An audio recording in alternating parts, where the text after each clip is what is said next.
Portapique, Nova Scotia. A gunman in the Canadian province of Nova Scotia killed at least 13 people, including a policewoman, during a 12-hour rampage, authorities said on Sunday, in the worst act of mass murder the country has seen in more than 30 years.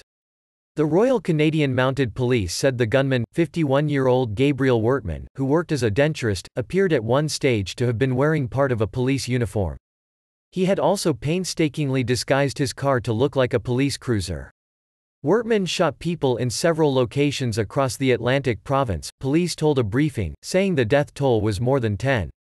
Brenda Lucki, who heads the RCMP nationally, later told the Canadian Broadcasting Corp that Wortman killed at least 13 people. Police added they had ended the threat posed by Wortman, who was dead, but would not confirm a report by the CTV network that the RCMP had shot him. One of the victims was RCMP officer Heidi Stevenson, a 23-year veteran of the service with 2 children. Police said there was no apparent link between Wortman and at least some of his victims. They said they had no idea what his motivation might have been. Today is a devastating day for Nova Scotia, and it will remain etched in the minds for many years to come, said Lee Bergerman, commanding officer of the RCMP in Nova Scotia.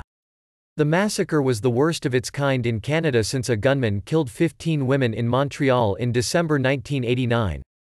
Mass shootings are relatively rare in Canada, which has tighter gun control laws than the United States.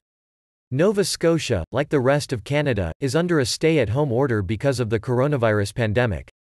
Police discovered the killings late on Saturday after reports of shots at a house in the small coastal town of Portapique, about 130 kilometers (80 miles) north of the provincial capital, Halifax. When police arrived on the scene, members located several casualties inside and outside of the home, said Chris Leather, the Nova Scotia RCMP's criminal operations officer. Several buildings in the town were ablaze and police exchanged gunfire at one point with Wortman. Probes subsequently disclosed he had also killed people in several other locations. "We're not fully aware of what the total might be," said Leather. At one juncture on Saturday evening, Wortman appears to have been wearing, if not all, then a portion of a police uniform, Leather said. But he did not specify whether the suspect had been disguised as an officer when the killings occurred. The fact that this individual had a uniform and a police car at his disposal certainly speaks to it not being a random act, Leather said.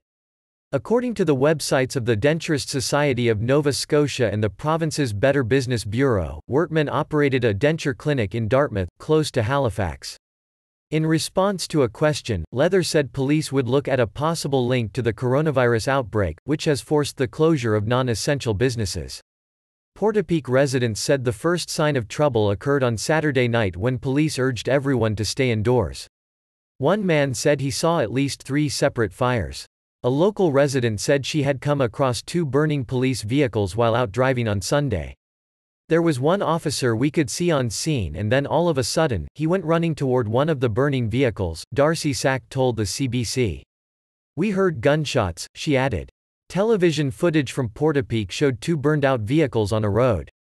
Nova Scotia Premier Stephen McNeil decried "one of the most senseless acts of violence in our province's history."